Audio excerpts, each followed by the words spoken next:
morning, everybody, or good afternoon if you are joining us from another part of the world. My name is Smita Gape, and I am a policy analyst with Population Reference Bureau. I want to welcome everybody to our webinar today, which is Addressing Gender Through Integrated Population Health and Environment Approaches. Before we start our webinar, I just wanted to hit on a couple of logistical notes with you guys. So during the webinar, you will be able to hear me and you'll be able to hear our presenters, but we will not be able to hear you. So if you have any questions or comments, there is a little chat box down at the bottom of the panel that should be showing up on your screen, so you can share questions there. And then during the second half of the webinar, for about 20 or 25 minutes, we'll be answering questions. So please feel free to start typing in your questions now or as soon as they come to you. We also have a handout or two uploaded so that you can download them as resources. So please feel free to use them as references, and you can download them anytime during the webinar. And then finally, we wanted to let everybody know that the webinar is going to be recorded and it will be posted to the PRB and PACE project websites, and we'll be sharing through a newsletter called the Africa PHE newsletter. So I just wanted to quickly introduce everybody to the PACE project. The PACE project stands for Policy Advocacy and Communications Enhanced for Population and Reproductive Health. And Africa PHE webinars like this one are one way that the PACE project seeks to communicate with our community of practice and kind of reach other communities of professionals to talk about multi-sectoral approaches that integrate population, health, environment, and other sectors. So a couple of ways that you can stay engaged with the Africa PHE network. You can sign up for our monthly newsletters by emailing africaphe@prb.org. You can follow Africa PHE on Twitter, and then we, of course, have these quarterly webinars. So I wanted to quickly introduce everybody to our guest speakers for today. Catherine Farley is a research associate with the International Center for Research on Women. She is a qualitative researcher and she has experience in gender integration, capacity building, and M&E. Craig Lesher is the Director of Monitoring and Evaluation for the Nature Conservancy, where he focuses on measuring impacts between people and nature in conservation projects. And Dora Taronta is the project manager for the Hope LVB project, which is a longstanding PHE project, which is based in Kenya and Uganda. And she works for Pathfinder International, and she is based in Uganda.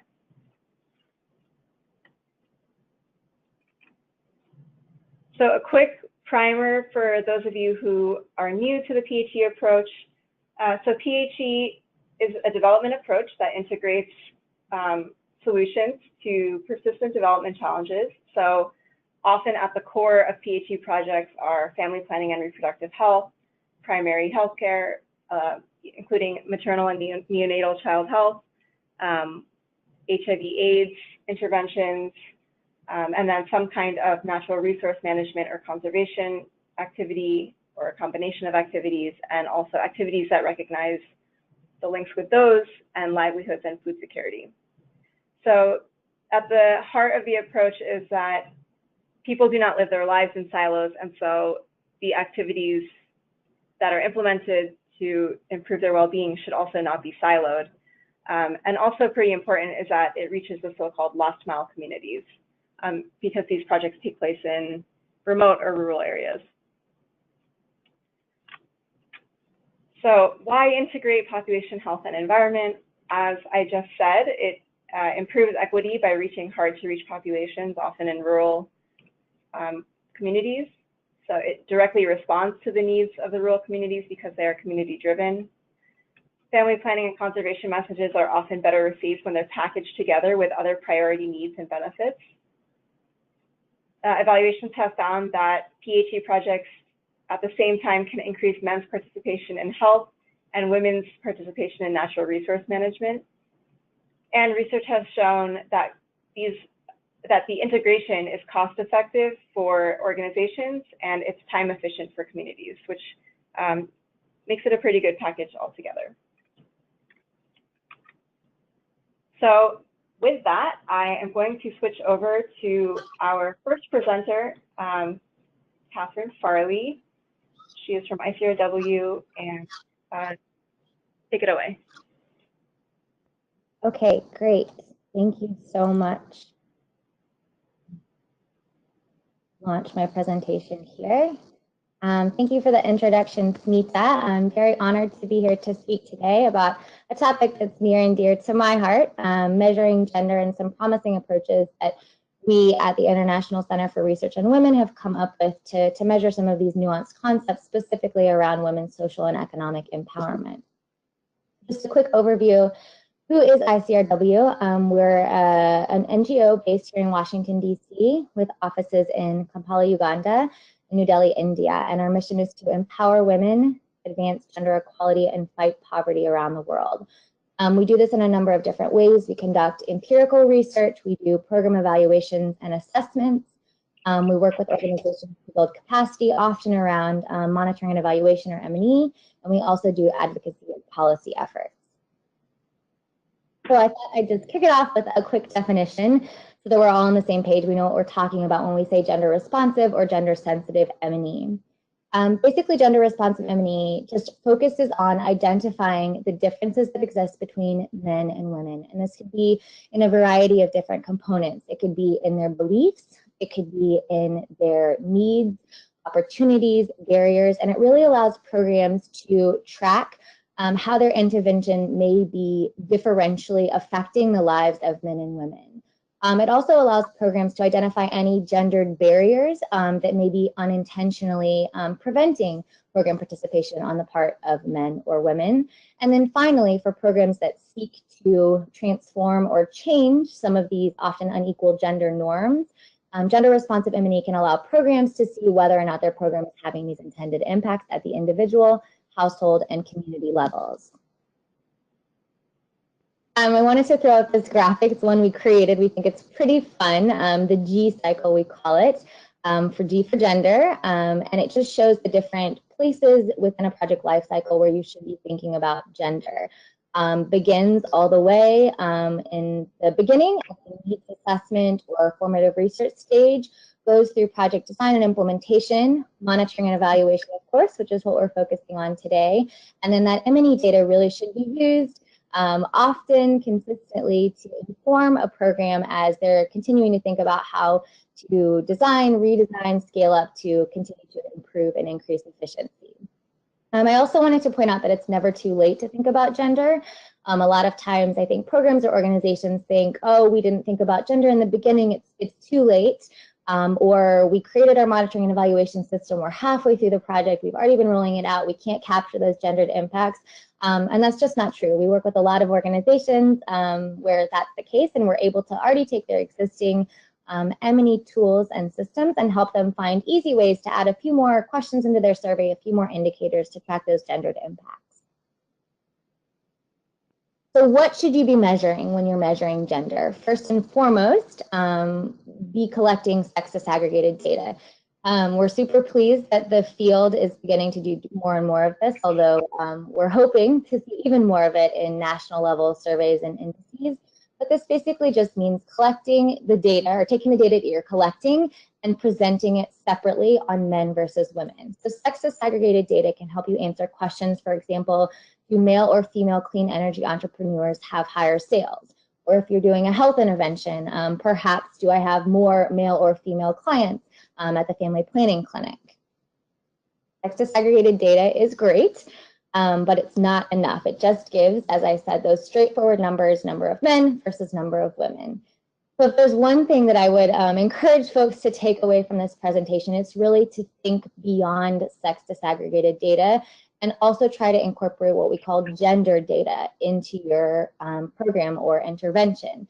And this is data that really provides deeper, more nuanced information that's informed by the social relations or social constructs of gender. So gender data might help you understand and explore issues related to women's decision-making, for example, self-confidence, their time use, their access to networks, that sort of thing. Here's just a quick example of a more concrete way that we're thinking about some of these gendered indicators. The graphic on the right is very specific to women's economic empowerment, although the same concepts can be applied to any of the different sectors in the PHE approach. So when we're designing gendered indicators, we really think about empowerment in two specific ways. We think about it in access to resources.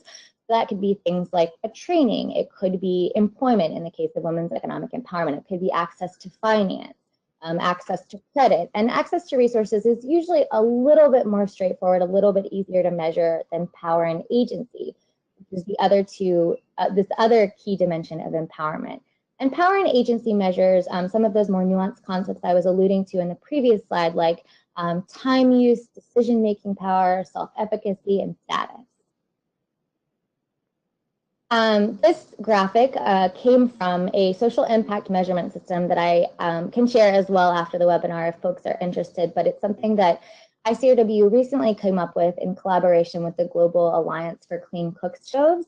And we created a series of 3 different surveys that have been pilot tested and rolled out in several different countries globally. And we have a series of different indicators that allow organizations to measure some of these social and economic empowerment concepts. You can see the different sort of domains that we've been exploring through this survey. Some of those we've already talked about, but some of them we haven't. Income, for example, access to financial services or credit, different types of business and leadership skills, again, access to networks and mentoring, and then you'll see at the bottom that big bucket under agency is the word that keeps coming up time and time again. And the different domains that are listed under there are some different proxies that ICRW has come up with to measure agency. So again, decision-making and control, communication skills, status, self-confidence, self-efficacy, that sort of thing. And here's just a couple of quick visuals, examples from that social impact measurement system. One of the surveys, ways that ICRW has found to overcome the challenge of measuring these really intangible concepts. You can imagine if someone said to you, do you feel that your drudgery has increased or decreased after the intervention? I don't even know that I could answer this question. So basically when we say drudgery, we mean how hard is someone having to work to complete a task, in this case related to collecting firewood in a clean and efficient cook stove intervention, for example. So we worked with an illustrator to come up with a way to show how difficult the work is by rolling a boulder, and then we have respondents pick how hard they think that they're having to work. You don't have to read all the text on the bottom, but that's just an excerpt from our status module. And essentially we say to respondents, the people at the top of this ladder are those with the most money, the most knowledge, the best jobs. And at the bottom, those are who are the worst off with the least money, least knowledge, and least respected jobs. Where do you feel that you fall on this ladder? And you would track that at baseline and midline and inline whenever you're collecting your data. So just thinking about innovative ways, using visuals to overcome some of these challenges to measure some of these intangible empowerment concepts. Just sort of taking a step back, we've talked very specifically about how to develop gender-sensitive indicators, but I just wanted to show you when ICRW works with an organization or when you're developing your own M&E system, what that might look like. First and foremost, we work with folks to develop a theory of change or a logic model, and that really helps organizations to think through for each of their different activities, how that's leading to specific outputs, short-term, intermediate, and long-term outcomes, and then finally the ultimate program impacts that the project is hoping to have. From there, at each of those different levels, a program would draft key output and outcome indicators to go with each of those different activities and outputs and outcomes.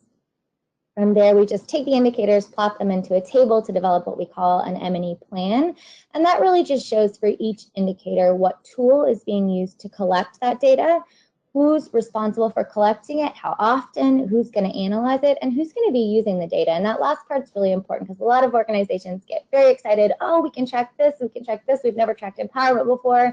And then they realize they have way too many indicators. So thinking about who's actually going to use that data is an important way to be able to prioritize what data to collect given limited resources. And then from there, of course, creating the data collection tools to measure the data and an analysis system. And here's just a quick case study of one organization that we worked with to create a gender-sensitive, comprehensive M&E system. This is Solar Sister, an organization that's near and dear to my heart. They work in East Africa to recruit, train, and mentor Solar Sister entrepreneurs, primarily women. And these women advertise and market and sell and distribute clean energy technologies to truly the last mile in the most rural communities. So this is the theory of change that we worked with them to create, just sort of a snapshot, a part of their theory of change. But you can see their activities there on the left and how those directly link to the outputs, intermediate and long-term outcomes. And then their ultimate goals being women's social and economic empowerment and wider access to and use of clean energy technology. And then they also have some secondary benefits or goals at the more customer level listed down at the bottom right there. And then this is just an example of the next step that we took with Solar Sister, some of the ways in which they've decided to measure some of those empowerment concepts.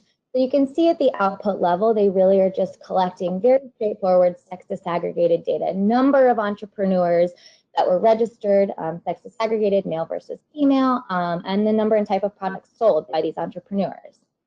At the intermediate outcome level, they measured things like the percentage of female entrepreneurs trained, they did a training program, who reported increased household income, increased knowledge of skills taught, and those who reported increased access to social and business support networks. And then finally, at the long-term outcome level, they looked at things like the percentage of female entrepreneurs trained who reported increased participation in major household decisions, so decision-making power, increased status using that scale that I just showed you, the ladder, and percent of female entrepreneurs trained with an increased number of leadership positions in their community. So starting to get some more at status, but also at access to networks there. And I know this is hard to read, but this is a part of the handout that was attached that Smita was mentioning earlier. And this is a snapshot, an infographic that we created from an impact assessment that we did for Solar Sister. And I just wanted to highlight that there's another way, in addition to using indicators, to collect some of this empowerment data, and that's through something like a qualitative or mixed methods assessment.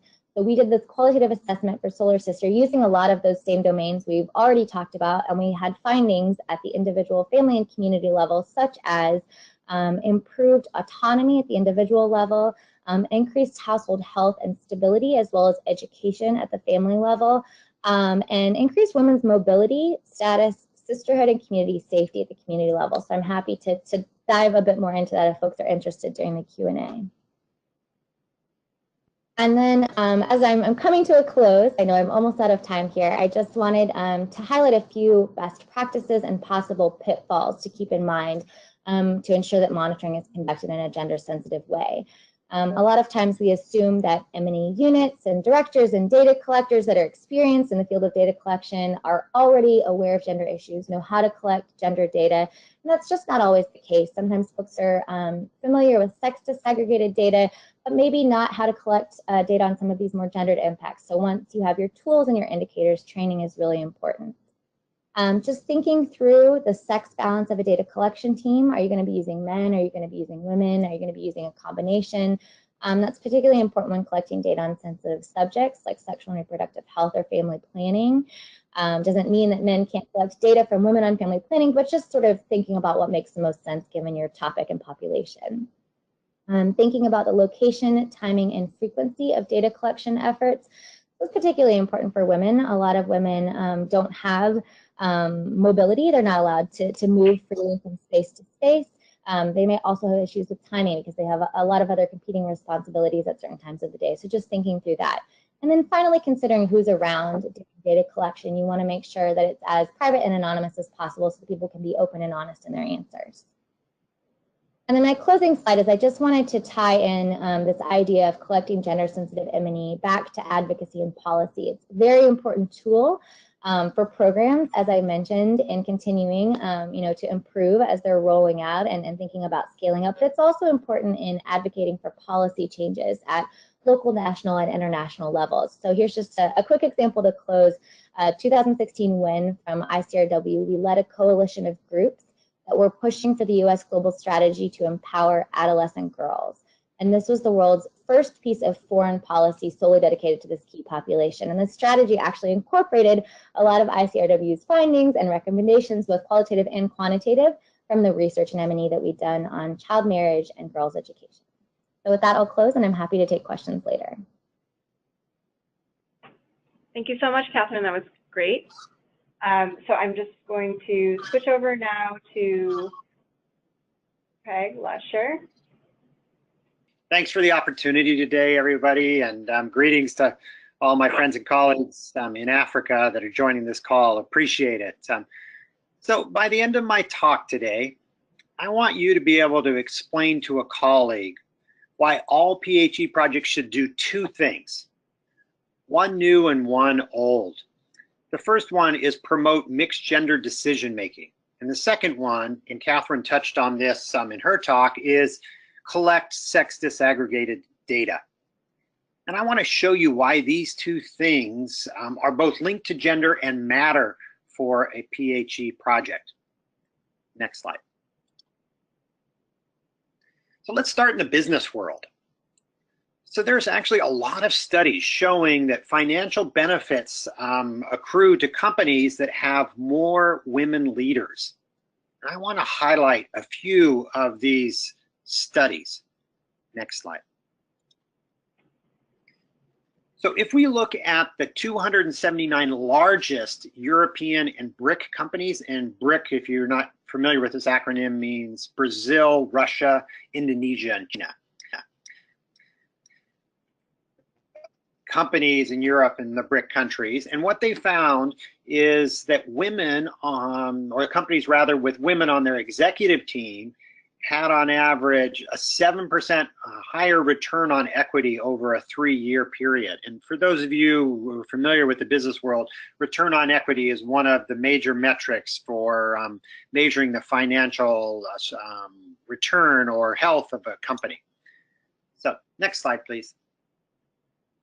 So there we had the BRIC countries in Europe. Now we have the United States, and these are what are called the Fortune 500 companies. There are 500 of the largest companies in the United States. And same thing, if they had women on their board, they had an average of 4% greater returns than the companies that had no women on their boards. Next slide, please. So this was the largest of the studies, and it looks at 2,358 companies across 46 developing and developed countries. And you can see it has similar findings to the first two studies. And for many businesses, having women in leadership roles measurably increases a company's profit. Next slide.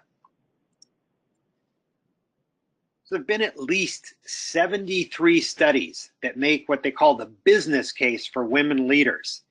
And a lot of these studies have been in recent years, as you can see from this graph. So this is relatively new knowledge. Next slide, please. So it's not just in business.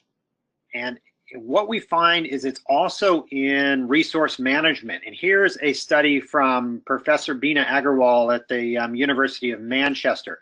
And she compared forests in India managed by men to forests managed by men and women together. And what you can see from the slide is that if the Forest Management Board had 2 or more women, they had an average of 10.5% greater improvements in forest cover than the management boards with no women or only a token 1 woman. So you can see there's a dramatic benefit to the increase in forest cover simply by having women on the Community Forest Management Board. Next slide, please. So some of this evidence that I just presented was the genesis for us thinking about, well, just how much evidence is there overall of whether or not the gender composition of a forest or fishery management group affects the outcomes. And so we did what's called a systematic map. And it took us a couple of years actually to do all of the work, but we looked at 11,000 English language articles, websites from about 24 different organizations, and a lot of other sources. And we looked for any document that referred to women or gender, forest or fisheries, and had a comparison of women only or men only management groups and mixed gender management groups in a developing country. And the short answer to the question in the title is yes. The gender composition does make a difference in the outcomes, and all of the studies that we found, it was a positive difference. So next slide. So after that publication, we started looking at why. Why is it that mixed gender decision making appears to improve outcomes? And the social science literature suggests it's not one factor, but many factors. And I've summarized some of these factors here, the key ones. And I'm not going to read them to you because you guys can all read very well. You can do this yourselves. So let me just pause a minute while you scan through these.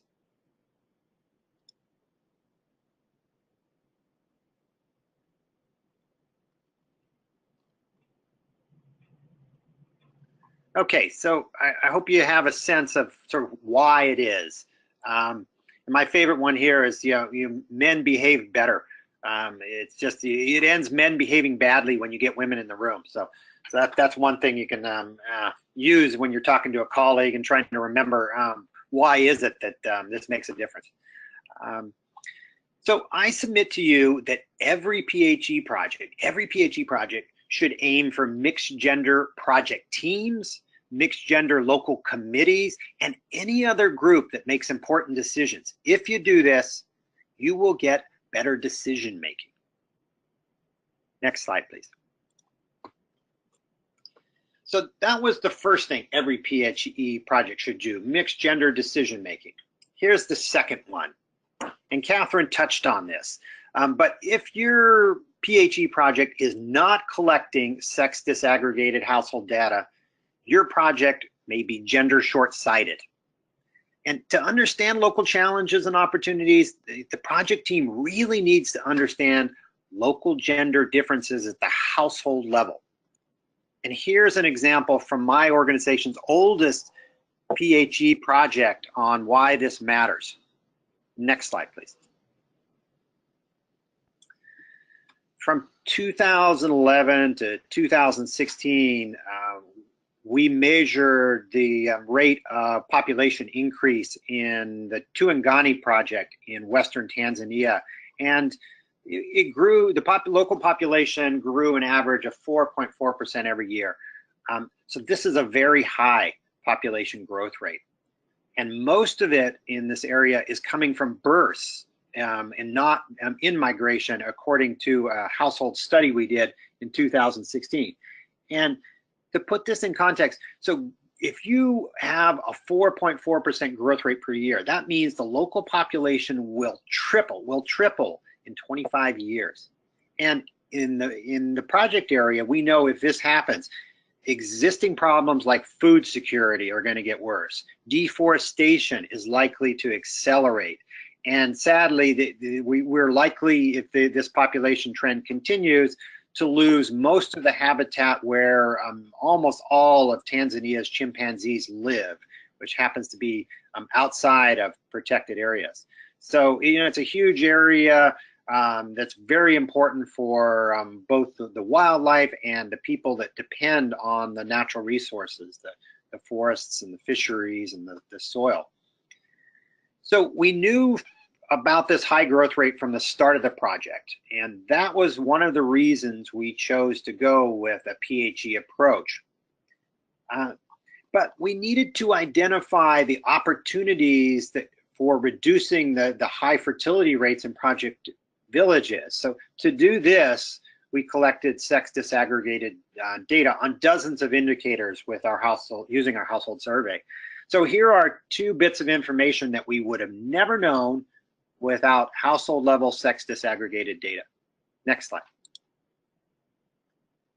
So we found that there are far fewer girls than boys that go to secondary school. So why does this matter? Well, it matters because there's evidence from a lot of developing countries that show when girls attend secondary school, they have better economic opportunities, but They also have fewer children, and the children are healthier and better educated.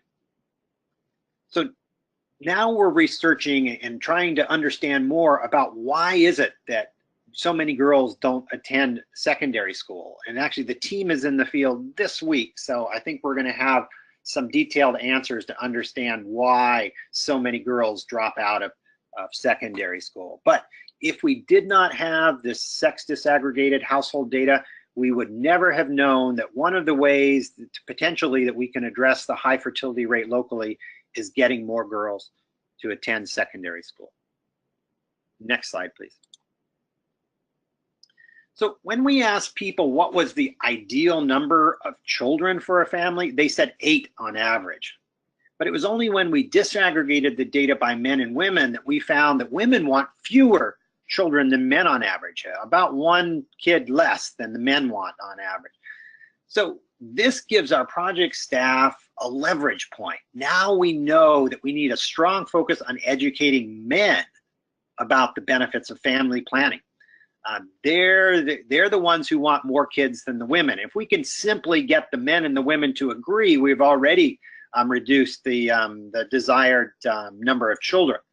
And that's a first start towards reducing the total fertility rates in these areas. So, and we would not have known this if we had not collected the sex disaggregated household data. So if your PHE project collects sex disaggregated data, there's a good chance that you're going to learn something useful that will make your project stronger. That's why everybody should be collecting this kind of data. Last slide, please. Oh. So in closing, I hope you now have enough information. Oop, it doesn't look like we got the last slide here. Nope, we're already skipped to the next one. Okay, yeah. So the last slide is, I hope you now have enough information that you can explain to a colleague why a PHE project should, 1, encourage mixed gender decision making, so teams will make better decisions, and 2, collect sex disaggregated data so you can gain insights into differences between men and women that matter for your PHE project. Thank you. Thanks, Craig. And sorry for the technical difficulties with the slide. I'm going to switch over now to Dora, who is working, who's a project manager for the HOPE LVB project.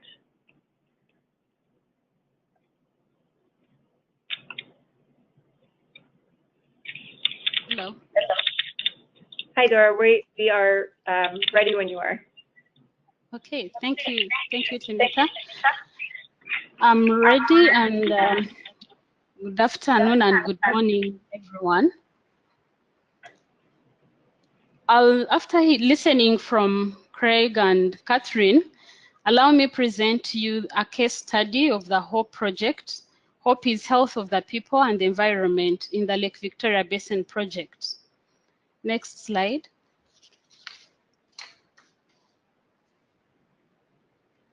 Okay. Okay, thank you. So HOPE project has been implemented in 2 countries, in Uganda and Kenya. And as the name goes, we implement around the Lake Victoria Basin. We're in 5 counties or districts. And we've implemented in 2 phases. The first one was a pilot one, and the second one was testing up, scale up. So we set out to develop a strategy or a model that can be scaled up, both at the local, national, and regional levels. And Pathfinder has been implementing with local environmental organizations. Next.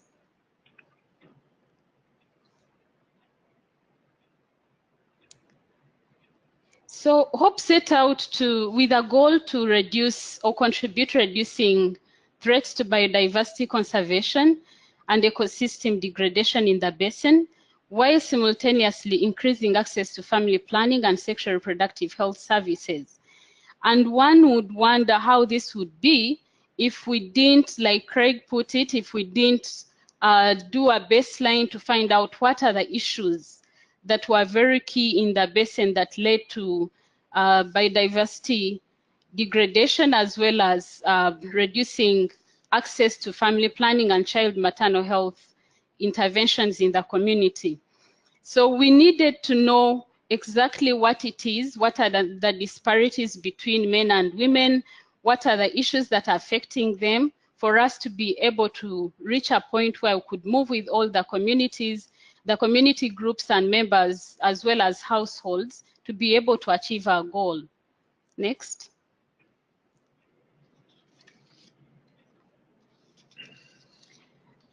Having understood the community a bit, we developed a model, as you can see on the screen, but this model needed us to put at the back of our minds as we planned the interventions as well as the processes, looking at where are the issues that we're addressing mostly going to be seen. So model households or households were key intervention sites or center of integration.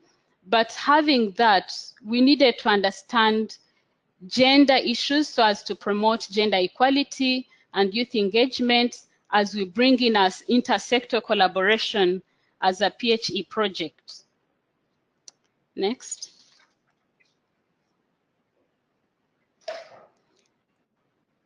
So the HOPE project set up with, we developed what we call the agenda core values, which were agreed upon by all partners, and partners include the community. So as a project, we're looking at what are the gender equality issues, what is the center, what is it that gender has to contribute towards achieving health, conservation or natural resource management, rights and sustainability. What is it that as project partners would bring on board to address these gender issues based on the lessons that we had learned from previous PHE projects, but also based on what we had found out when we got into these communities.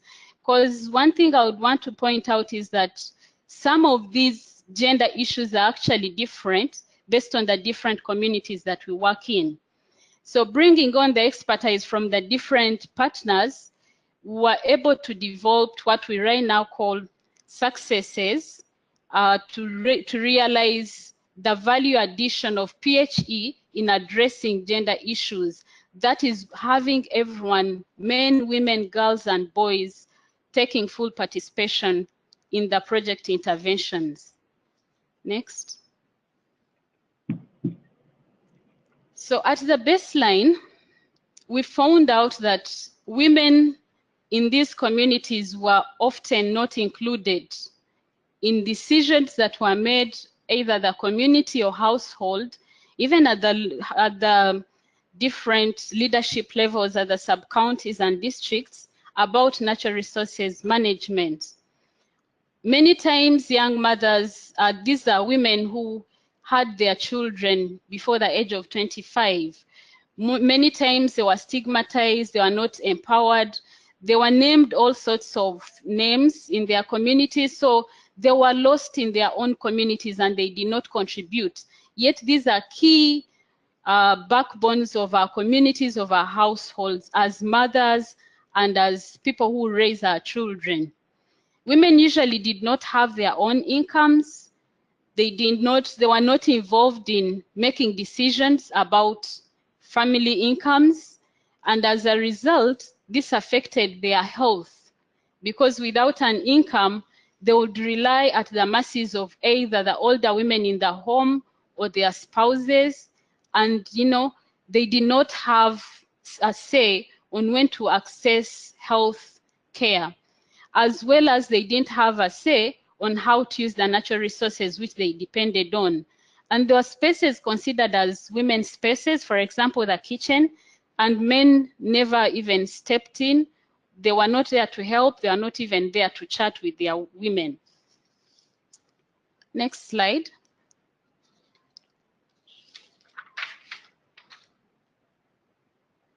So having looked at all this, the project came up with what we call gender-focused activities.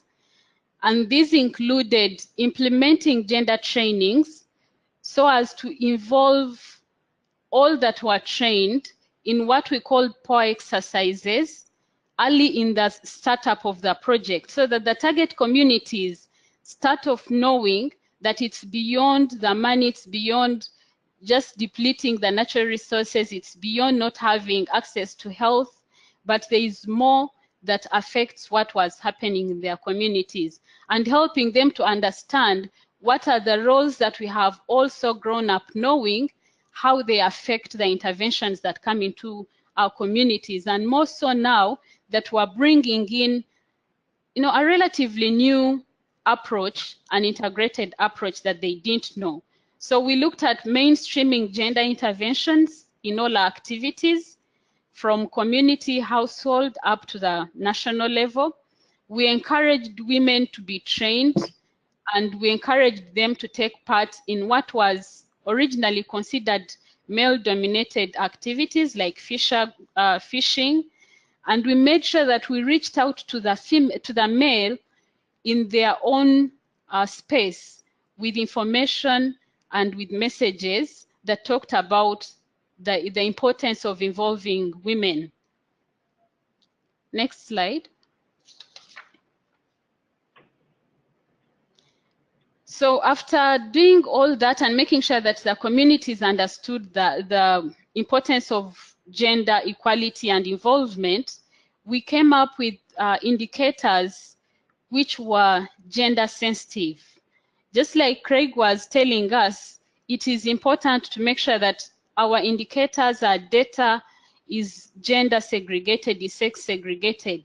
So on the screen, I have a few of our indicators which were segregated by sex to make sure that we are reaching both male and female in a relatively kind of an equal way, to make sure that everyone was on board.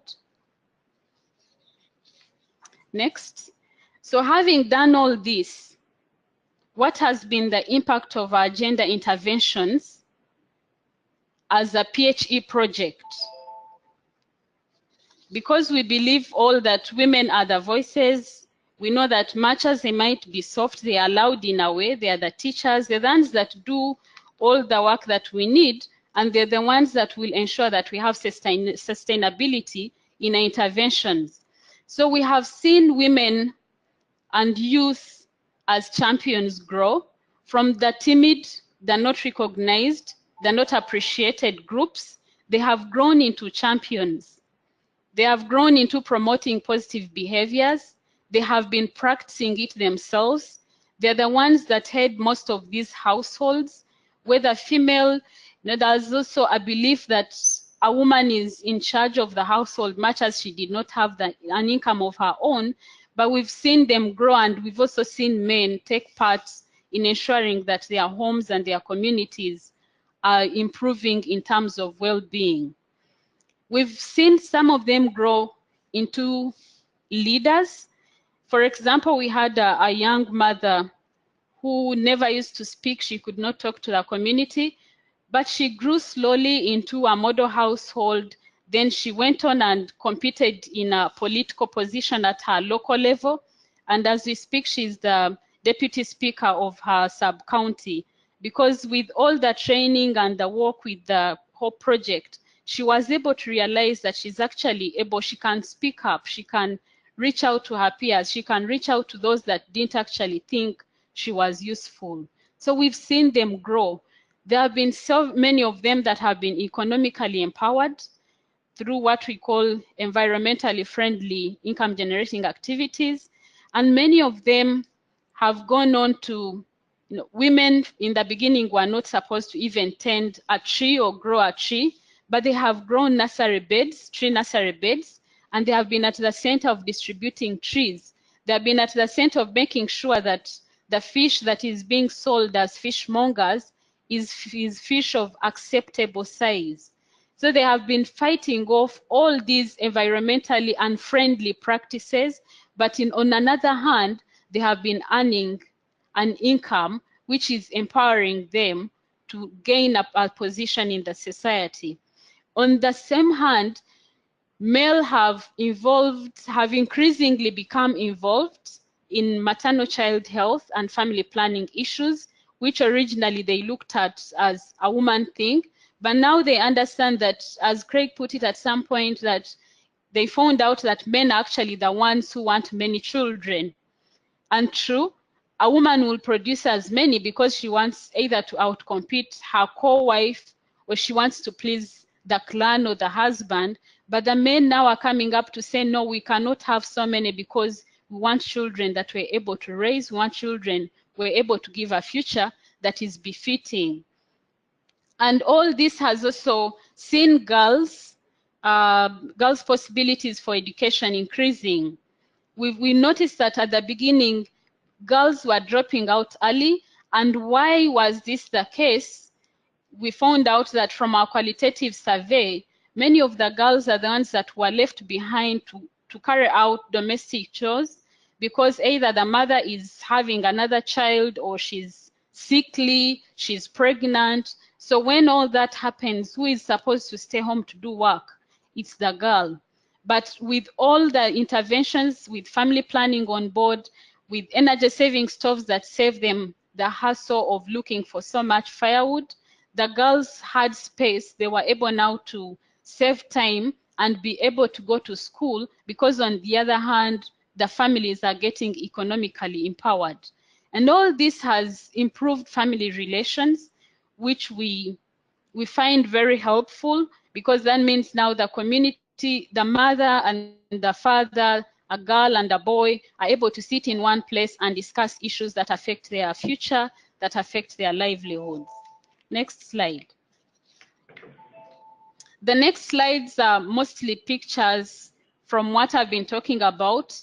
Those are some of our young women that were originally nowhere.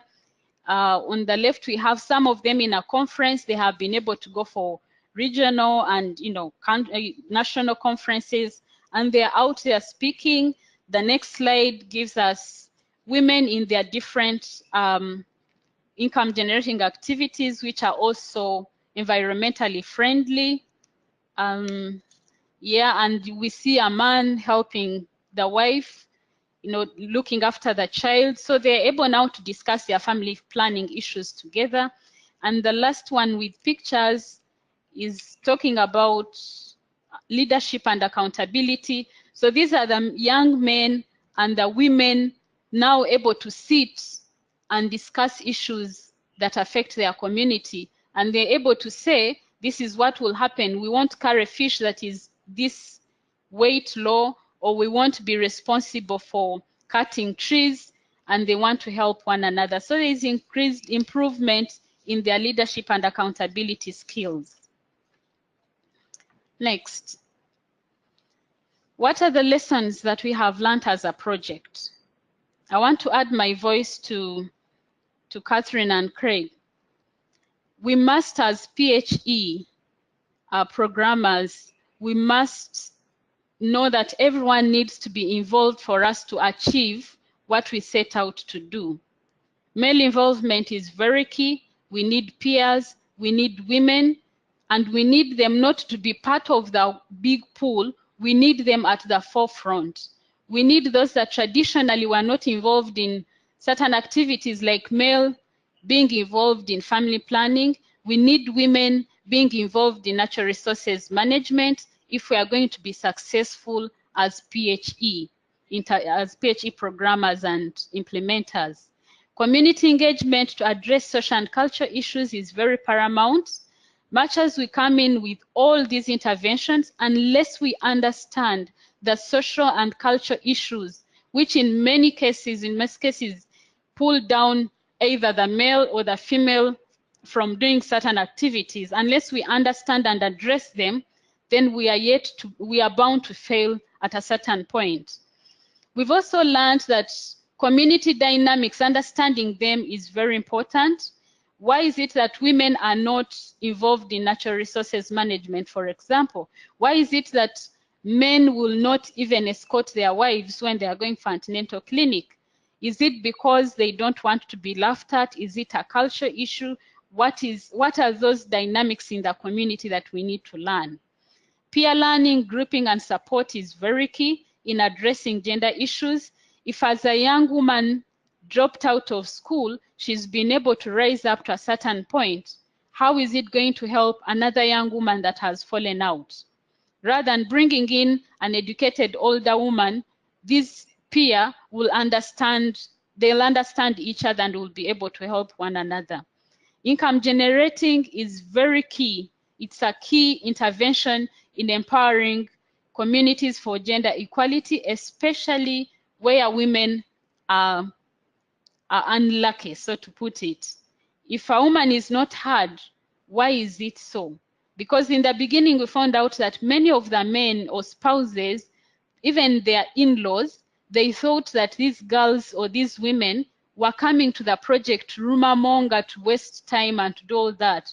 But as they start earning an income, they become empowered, they contribute to the well-being of their homes.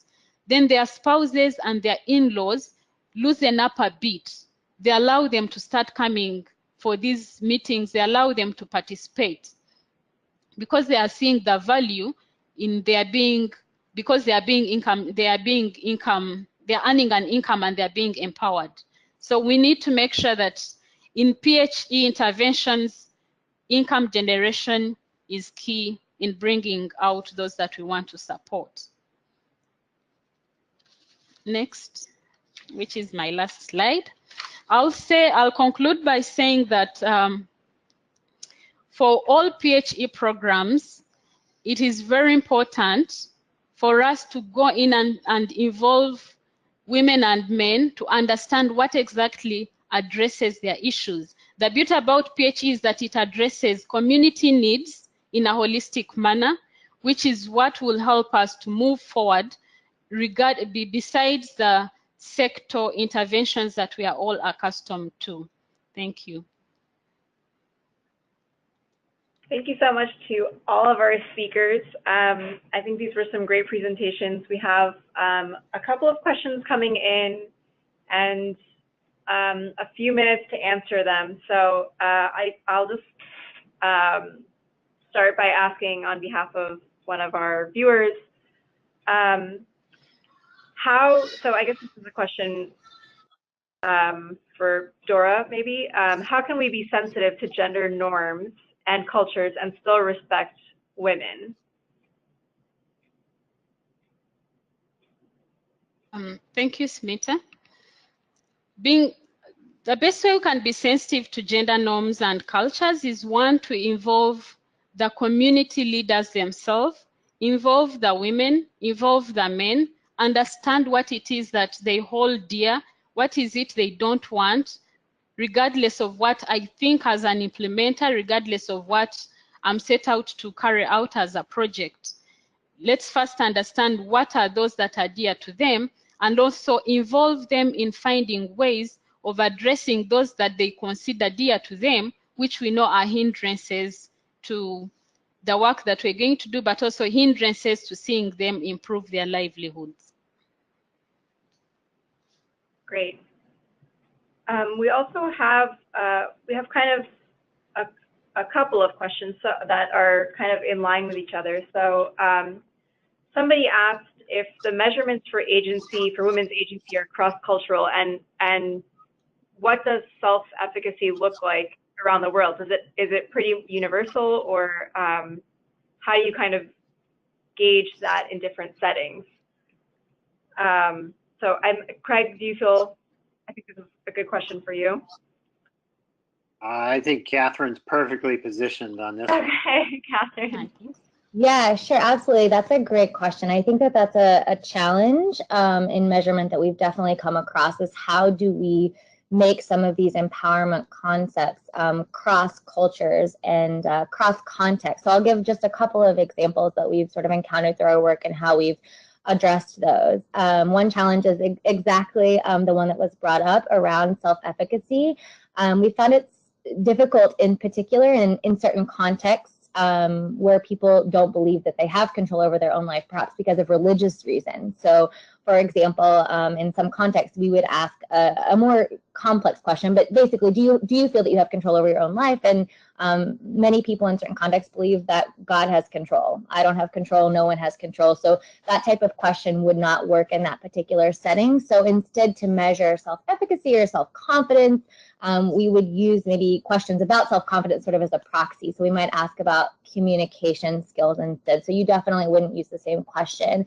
Another good example, I think, in terms of measuring agency around decision making and a challenge we've come across in certain contexts is that sometimes asking about certain household decisions, and in particular about small household purchases or children's education, for example, those are in certain cultural contexts already decisions that women are making. So if you ask that at baseline and you ask it again at end line, you're not going to see any type of change. Additionally, I think it's important to remember that sometimes women don't want to have control over certain decisions. So we've seen some people, and we found it to be very effective to ask in certain surveys, do you have control over this decision, and would you like to have control over this decision? Because if not, then that's not a good proxy for empowerment. So I really think, to answer the question, no, I don't think that these questions are the same across all contexts, but I certainly think that they can be tweaked and adapted, and I think that that's why pilot testing is so important, because once you start to roll out these tools, you'll find out whether or not it's going to work in that context, and you can continue to make changes as you go along. So Catherine, kind of along those lines of collecting data, are you able to share a little bit about the types of questions or methods that you use in the Solar Sister project to capture data on women's mobility or livelihoods? Yeah, sure, absolutely. So the Solar Sister study that we did was a fantastic study because we were able to use monitoring data that Solar Sister was already collecting through that comprehensive gender-sensitive M&E system that we had created. And then we complemented that with a qualitative assessment. So we did key informant interviews with organizational leadership. We did in-depth interviews with the business development associates that are recruiting and training and mentoring the entrepreneurs. We did interviews with the entrepreneurs as well, and then we also did some focus group discussions at the customer level. And then finally, I would just encourage folks to sort of think about creative ways to collect data for that particular qualitative assessment. We also used a participatory methodology called Photo Voice, where we taught women how to use cameras, many of them for the first time. It was a very exciting component of the project. And we asked them to go out for a week in their communities and to take pictures of the ways that Solar Sister had impacted their lives. And then we came back and we had a discussion about that. So for that particular project, to capture some of those nuanced impacts around mobility, as you said, around livelihoods, we use sort of a variety of different methods, including survey questions, as well as some of these more qualitative methods to ask about these concepts and to allow women to sort of explain the impacts that they were feeling in their own words. That's very helpful. So I guess, this is a Africa PHE webinar, so there's a question about what is it about PHE in particular? So why is PHE integration in itself particularly useful for gender? Dora or Craig, would one of you feel comfortable taking this? I'm happy to take a first cut at, and maybe Dora has things to add. So, you know, people lead integrated lives, particularly in rural areas. So all the P, the H, and the E are all part of their daily lives. And when we bring a project that is also integrated, and the trainings, for example, are also integrated, so they're covering more than one topic, it meets people where they're at. And they can immediately see how multiple topics are relevant to the multiple topics in their lives. So let me give a specific example. And we know that men often control the opportunities for their wives and for the girls in their household. So we know it's critical that we help men to understand things about like the benefits of birth spacing, for example. But you know, it's not easy to get men to come to a training on birth spacing. But what we have found is that when we do a training on fishing regulations, for example, at that same training, we can talk about the benefits of birth spacing to a largely male audience. So you get this integration where you can reach people that you probably couldn't reach as easily with these topics that matter for their lives. Thanks.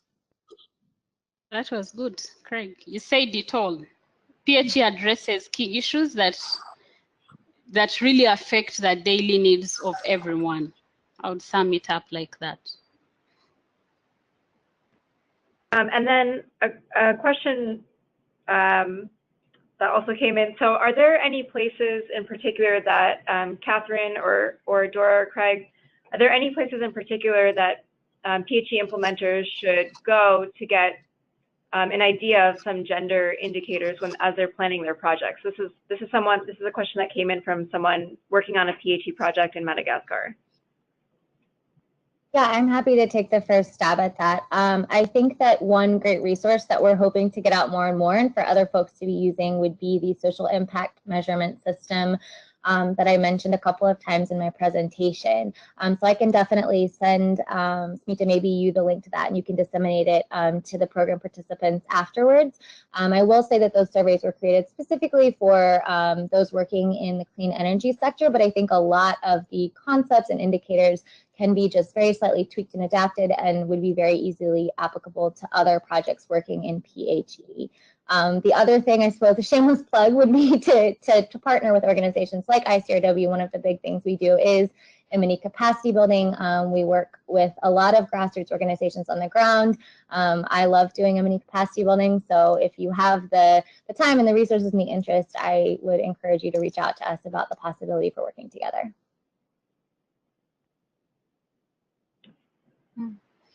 But I also think, besides that, the other most important thing is to learn the gender issues in your community, the community that you're going to work in. Yeah, that definitely makes sense. I will add, Dora, you did not do this plug, but the Hope LBB project produced a toolkit, which unfortunately we were not able to upload as a resource. And I think that the toolkit has a lot of information on how the Hope LBB project went about their data collection or interventions. And we shared this actually in the chat box if you guys want to scroll up. That's a link. And then another question came in on setting benchmarks. So is there some kind of like minimum threshold for women's participation? Craig, in your presentation, you mentioned having a certain number of women in the forest management groups in India and Nepal. So is there a benchmark or some kind of minimum? Yeah, there's not a lot of studies that look at this, but those that do find that you need a critical mass of women before you get effective participation. And that critical mass seems to be somewhere between 25 and 33%.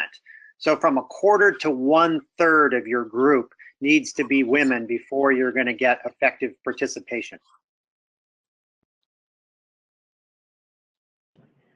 Okay, that's helpful. Yeah, I think it's probably different in every setting.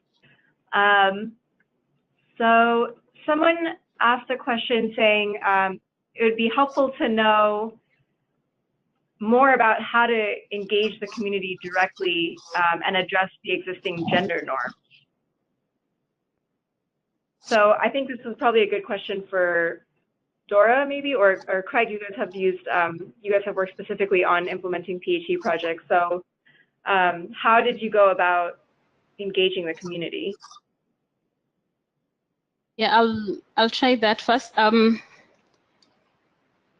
One, as you get into the community, like I said, you need to first understand the dynamics. Who is the leader in the community? Who is it that people really listen to? If you're in a community where you have culture leaders, go through them. If you're in a community where religion is very key, then look at that. So as you get in there, who is it that is going to be your key partner in the beginning? Because before you get to understanding the men and the women, you need to get who is the voice of that community. Once you get to them, once you explain to them what your intentions are, then there will be the door that leads you to reaching the community groups that are going to help you understand and also get involved in your activities or in your interventions.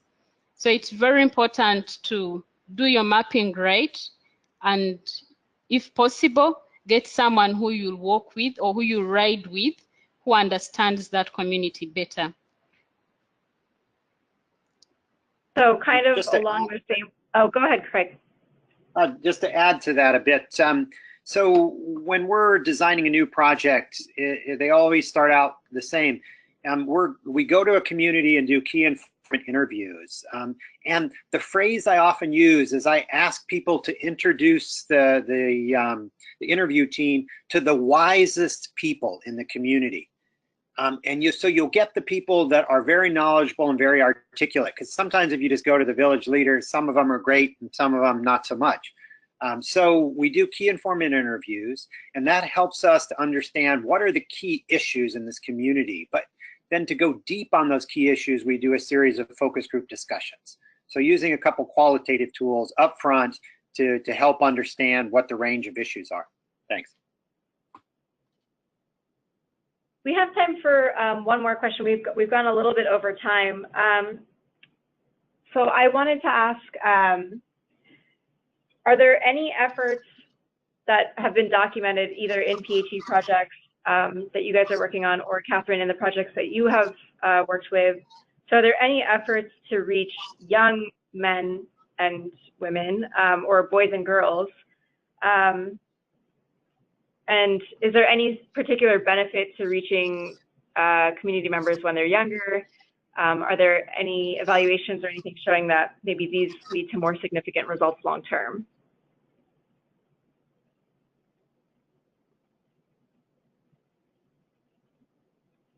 Okay, I'll say that, yeah, in the toolkit, in the HOPE toolkit, you'll find out how we've worked with the different groups.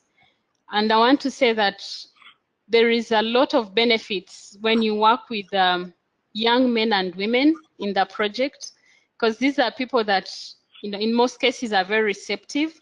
But also we found out that at one point, especially for income generating and environmental issues, they are a little bit hesitant because they want quick income. But once you help them understand the benefits in future, they are a very good group to work with because they keep it and they can easily sustain it. Whether it is young men and women in school or out of school, they are that brain that helps you to move fast, but also to sustain the interventions both at the household level as well as at the community level.